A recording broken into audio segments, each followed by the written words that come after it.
আমি এই গোলাপটা ফোটার আশায় রয়েছি, অনেকগুলো কুড়ি এসেছে। Good morning everyone, welcome back to my channel. তো আজকে হচ্ছে স্যাটারডে, সকাল থেকেই একটু ফ্রিডম ফিল করছি। মানে সকালে একটু দেরি করে ঘুম থেকে উঠেছি, যদিও নদীর ম্যাম ওখানে পড়িয়ে চলে গেছে, ওকে টিফিনও করে দিয়ে আমি এখানে চলে এসেছি। এডিটিং কমপ্লিট করলাম, পুরোটা এডিটিং কমপ্লিট করে আপলোডিংয়ে বসাতে যাবো, দেখলাম কারেন্ট অফ, ওয়াইফাই চলছে না। তো আমি ভাবলাম এখানে রান্না করি। হ্যাঁ, আজকে আমি ভাবলাম যে আজকের লাঞ্চটা আমি এখানে বানাবো, আর শুধু আমার আর নদীর, কারণ শনিবার এমনিতেও আমরা নিরামিষ খাবো। আজকে এ বাড়িতে আমার আর আমার মেয়ে গ্র্যান্ড লাঞ্চ হবে, যেটা হবে শুধু ডাল ভাত আলু ভাতে। আর এখানে প্রচুর সবজি আছে, যেটাকে আমাকে শেষ করতে হবে, নাহলে খারাপ হয়ে যাবে। প্রথমে বলে দিই, এতগুলো জিনিসপত্র আছে, যেগুলো যেগুলো দরকার লাগবে না সেগুলো আমি তুলে দেবো, বাকি জিনিস রাখবো। যেরকম এখন আমার সকালে আমি জলখাবার খাইনি, সবাই খেয়েছে, তো এখানে এই শাক আলু আর শশা দিয়ে আমার জলখাবার হয়ে যাবে। কলা খেয়ে নেবো দুটো। এখানে দুটো ডাল আছে, ঠিক আছে, একটা ছোলার ডাল একটা অরহর ডাল। আমার মনে হচ্ছে এইটা অরহর ডাল হবে, আর এই বড়টা একটু ছোলার ডাল হবে। তো আমি ভাবছি এই ছোলার ডালটাই বানাবো মূলো দিয়ে। মটর ডাল হলে বেটার হতো, আমার মা মটর ডাল দিয়ে মূলো দিয়ে বানায়, খুব সুন্দর বানায়। ঠিক আছে, এটা দিয়ে আমি মূলো দিয়ে আর টমেটো আর কাঁচা লঙ্কা দিয়ে সেদ্ধ বসিয়ে দিই। এই ডালগুলো একটু রোদে দিই, দুদিন ছাড়াই পোকা লেগে যায়।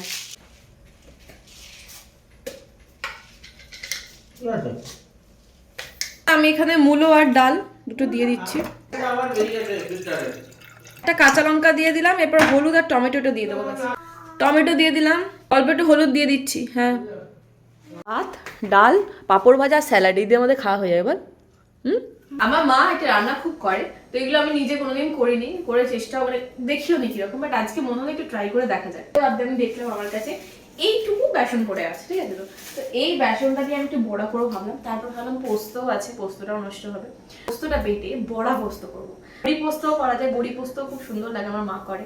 তো আমি টমেটো আর পোস্ত একসাথে গ্রাইন্ড করে নেবো, দিয়ে করে নিয়ে এই রান্নাটা করবো। তো চলো শুরু করা যাক। প্রথমে দেখিয়ে দিই, এই পোস্তটা বেঁচে আছে, এটা দিয়েই হয়ে যাবে আমার আর নদীর। প্রথমে শুকনো গ্রাইন্ড করে নেবো, না হলে ভালো বাটা যাবে না আর কি। এবারে এই একটা টমেটো আর দুটো কাঁচা লঙ্কা দিয়ে দিচ্ছি। শুকনো লঙ্কা দিলে রংটা ভালো হয়, বাট শুকনো লঙ্কা দেবো না, দাদিন বানাতো।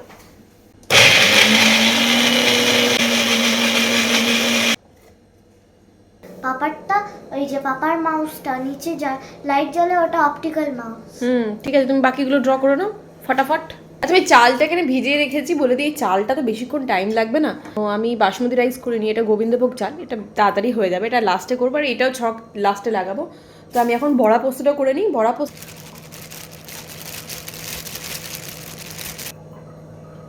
অল্প একটু চিনিও দেবো, তিনটের মতো হলুদও দিয়ে দিচ্ছি। এবার ভালো করে ফেটিয়ে নেবো। আর হ্যাঁ, এটাতে একটু খাবার সোডাও দিতে হবে, তবে ফুলে বেশ ঢোল হয়ে যাবে। ব্যাস, এইটাই যথেষ্ট।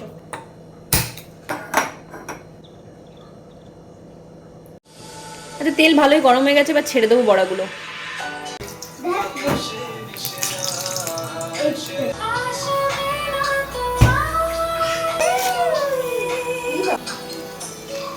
বড়াগুলো বাবা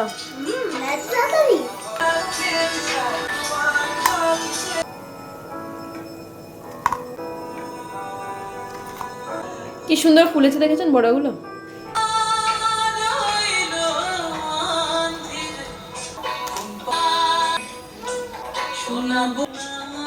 আচ্ছা, এখানে আমি ইন্ডাকশনে ভাবছি পোস্তটা বানিয়ে নেবো। ওকে, পোস্ত অলওয়েজ সরষের তেল ইউজ করতে হবে। কাঁচা লঙ্কা দিয়ে দিচ্ছি আর কালো জিরে।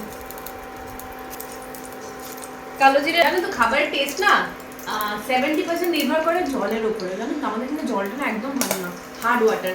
আরামবাগের জল ভীষণ ভালো, ভীষণ ভালো। আরামবাগে ইভেন আমি এক সপ্তাহ শ্যাম্পু না করলেও না আমার চুলে কিছু বোঝা যায় না, বাট এখানে একদিন শ্যাম্পু না করলে চুল পুরো একদম জটছটাই হয়ে যায়। টেস্টটা ওখানে বেটার হয়, যতই ভালো রান্না মানে যতই চেষ্টা করা হোক না কেন। মেবি মা এখানে যদি পোস্তটা করে না, মাও নিজের টেস্টের তফাৎ বুঝতে পারবে। একই পোস্ত ইউজ করি, একই রকম প্রসেস ইউজ করি, বাট স্টিল রান্নার টেস্ট ওখানে অনেক বেটার। সেদ্ধও খুব তাড়াতাড়ি হয়ে যায়, ওখানে ডাল সেদ্ধ জাস্ট এমনি হয়ে যায়, এখানে হতে চায় না।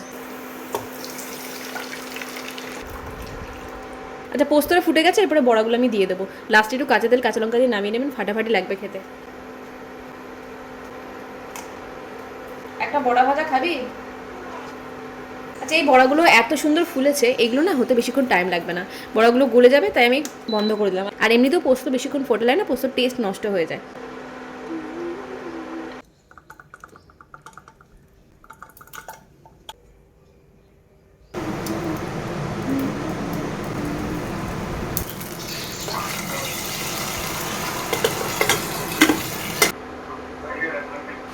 আমাকে না ডাল সাঁতলানোর জন্য একটা ডালের কাঁটা কিনতে হবে, ডালের কাঁটা আমার কাছে নেই। আর এই বড়া পোস্তর বড়াগুলো দেখেছেন কতটা ফ্লাফি হয়েছে, একদম ফুলের ঢোল, আর পুরো নরম তুলতুলে হয়েছে। তো শুকনো ভাতে এই বড়া পোস্ত দিয়েই ভাত খাওয়া হয়ে যায়, ডাল লাগে না। কিন্তু আমার মেয়ের আবার শুকনো জিনিস খেতে পারে না, ডাল দিয়ে মেখে দিতে হয়। আর নদীকে এখনও খাইয়ে দিচ্ছি দেখে হয়তো আপনারা অনেক অবাক হবেন, আমি রোজ খাওয়াই না, মাঝে মাঝে খাওয়াই। যখন ওর ফেভারিট তরকারি হয় ও নিজেই সুন্দর খেয়ে নেয়, আর বাকি দিনে একটু একটু খাইয়ে দিই আমি। আমার রান্নাঘরের সমস্ত কাজ কমপ্লিট, খাওয়া দাওয়া তো হয়েই গেছে, বাসন মাজা, ঝাঁট দেওয়া, মোছা, সিঙ্ক পরিষ্কার করা, গ্যাস পরিষ্কার করা, এভরিথিং ইজ ডান। তো আমি ডাইনিংটা পুরোটা ঝাঁট দিয়ে মুছে একদম পরিষ্কার করে দিয়েছি। তো আমি ভেবেছিলাম ওই বাড়ি চলে যাবো, বাট নদী যেতে চাইছে না, বলছে এখানেই থাকবো। ও উপরে শুতে চলে গেছে। মানে আমি ভাবলাম শুয়ে সময় নষ্ট করবো না, এই জায়গাটা আমার শোয়ার নয়, এই জায়গাটা কাজ করার, শোয়ার হলে ওই বাড়িতে চলে যাবো। এই যে একটা ড্রেস আছে এর উপর একটা শর্ট শ্যুট করে নিই, এটা থাকবে হাতে। আর একটা ভিডিও আজকে পোস্ট করব, দিয়ে তারপরে শ্যুট করে ওই বাড়িতে চলে যাবো। কিছুতেই যাবে না এখান থেকে, আমি বলছি চল। ওই ভাল লাগে না, চল না ওখানে একটু মুভি দেখবো, চল আজকে শনিবার, রিল্যাক্স করতে পারবো, চল। ওট ওট ওট ওট ওট ওট ওট, তাড়াতাড়ি উঠে না, আমি চলে যাচ্ছি কিন্তু তুই একা থাক, তাড়াতাড়ি আয়। সত্যিকার বন্ধ করে দেবো না এলে, তাড়াতাড়ি উঠে আয়। ওকে, আজকে আমার দিনটা এত ভালো কি করে জানবো, ওখান থেকে ফিরে এলাম, দেখুন কি দিয়েছে। হয়েছে তো যেটা নিকশ ছায়ার পার্ট 2 রিলিজ করে গেছে, এইটা দেখবো। ন্যাচারালসের কোকোনাট আইসক্রিম, অফ এর থেকে বেটার অপশন কি হয় লাইফে। Thank you universe, thank you. Character dress পরে যেতে হচ্ছে, কিন্তু বেল্ট নেই, বেল্টার হোয়াইট বেল্টের জায়গায় অরেঞ্জ বেল্ট পরবে এবার, তাই তো? আমি জানি, চল অরেঞ্জ বেল্টটা পরীক্ষা দিয়ে এলি, চল। ওকে, আমি রেডি হয়ে গেছি, বলেছিলাম যে আজকে দিদিভাই বাড়িতে যাবো রাত্রেবেলায়। এখনই বেরোচ্ছি, মোটামুটি খেয়ে দিয়ে ঢুকতে ঢুকতে ওই 11টা এরকম বাজবে। ওকে, তো চলুন ওখানে গিয়ে দেখা হচ্ছে আপনাদের সাথে। রাতের জন্য চকুলি হচ্ছে, চকুলি। আমি বললাম যে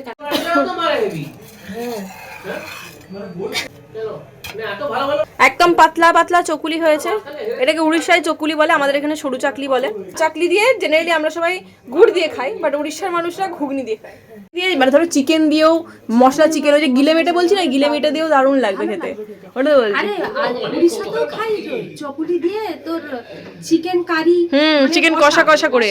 আমি উড়িষ্যারই একটা গ্রামে দেখেছিলাম, সেই পিঠে পার্বণ নিয়ে 24 ঘন্টা মাঝে মাঝে এক একটা করে ডকুমেন্টারি করে না, তো ওখানে গেছিল। ওদের পিঠেতে বিশাল উৎসব হয়, আর মানে বোধহয় 100 রকমের পিঠে বানানো হয় ওদের বাড়িতে, তার মধ্যে একটা হচ্ছে এই সরু চাকলি আর চিকেন কষা। আর আরেকটা হয় দেখো, চিকেন কষাটা মানে চিকেন কিমাকে ভালো করে রান্না করে ওই পুর পিঠের মধ্যে পুরে ভরে সেদ্ধ করা, ওই মোমোর মতো আর কি, চিকেন মোমোর মতো। আমরা এখন দিদি ভাইদের ইয়ে দেখতে পেরেছি, সোসাইটি। এটা হচ্ছে 3rd ফেজের, ঠিক আছে? এখানে আমি অনেক বছর আগে এসেছিলাম, যখন দাদা ভাইরা ফ্ল্যাট নেবে বলেছিল। এই বাড়িটা আমি দেখেছিলাম, তখন এগুলোর কালারও হয়নি এবং বাউন্ডারি ওয়ালও হয়নি, তখনই 50 লাখ দাম বলছিল। এখন কত আমার কোনো আইডিয়া নেই। রড নিয়ে বেরিয়েছো কেন? কুকুর তেড়ে তেড়ে আসছে কামড়ানোর জন্য। মাঝে মাঝে কয়েকজন থাকে, এত বড় এরিয়ায় না তোমাদের, আমাদের এর হাফ এরিয়া, তো সেখানে প্রচুর মানুষই থাকে আশেপাশে, বুঝতে পারি। কিন্তু তোমাদের মনে হচ্ছে এই প্রান্তে দুজন থাকে, এই প্রান্তে দুজন থাকে, এরকম মনে হচ্ছে। কত কাস্টমার আছে, দেখো ভবিষ্যতে আগামী 10 বছরে সব বুকড হয়ে যাবে। এটা মনে হচ্ছে 3 BHK, এটাও 3 BHK। হ্যাঁ, নিচে একটা বেডরুম, উপরে দুটো, কিন্তু নিচে তো একটাই বেডরুম আছে। যে এই প্যাটার্নের বাড়িগুলো সব, সামনে মোটামুটি জায়গা আছে 1 কাঠার মতো, এক সাইডে বাগান, ইস্ট ফেসিং, মন্দির, ছোট্ট করে সব করতে পারবে। 4 BHK কে 3 BHK বানিয়েছে, কারণ ডাইনিংটা অনেক বড় রেখেছে। তুমি আজ যাবো নি ওই দিকটা, কেন? না বাবা, আমি হলে তো রোজ যাবো টেনে টেনে নিয়ে, রাত্রি 2টোর সময় একবার যে আমরা চুপ করে বসে থাকবো গাড়ির ভেতরে। পাগল নাকি? হ্যাঁ, তোর বুকে সাহস আছে বলতে। আমার বিশাল বিশাল ইন্টারেস্ট। না বাবা, ওর ইন্টারেস্ট দরকার নেই বাবা তোকে। এখন খাবার দাবার ভাগাভাগি চলছে। নদীকে প্রথমে দেওয়া হচ্ছে এই ছোটটা, চকুলি, হ্যাঁ ছোটটা তোকে দিই। হ্যাঁ, চকুলি এন্ড ঘুগনি। ওই যে ওখানে গুড় নিবি মো? গুড় আছে, গুড় কোথাকার গুড়? বিষ্ণুপুরের গুড়। তাহলে দাও। জেনে না তো, আমরা ভূত দেখে এলাম, ভূতগুলো কিলবিল কিলবিল করছে, কিলবিল কিলবিল।